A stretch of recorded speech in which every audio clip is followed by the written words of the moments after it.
তো কালী পুজো বিসর্জনের পরের দিনকাই ছিল ভাইফোঁটা। তো এখানে আমি আর আমার বোন পাকা সোনার কচি সোনাকে ফোঁটা দিয়ে নিচ্ছিলাম।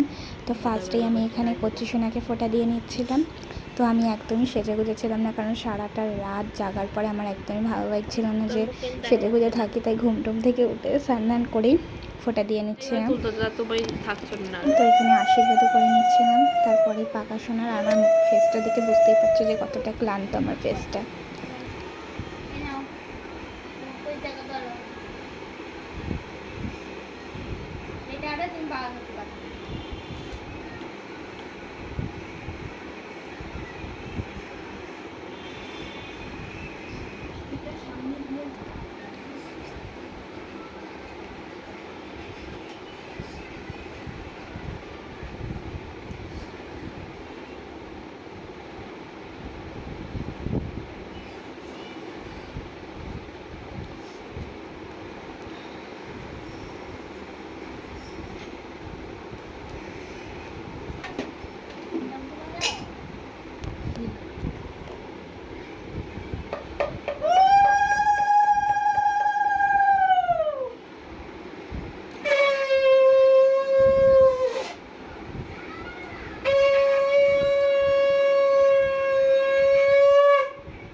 তো আমার বোনও এখানে ফোঁটা দিয়ে নিচ্ছিল, ফার্স্টেই কচি সোনা তারপরেই পাকা সোনাকে।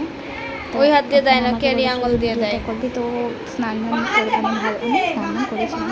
ও একটু ভালোভাবে চুলটু লাচিয়ে দিয়েছিল, কারণ ও তো চলে গেছিলো, একটু ঘুমিয়েও নিয়েছিল আমার থেকে বেশিক্ষণ, সেই জন্য ভালোভাবে ফ্রেশ হয়ে দিতে পেরেছিল।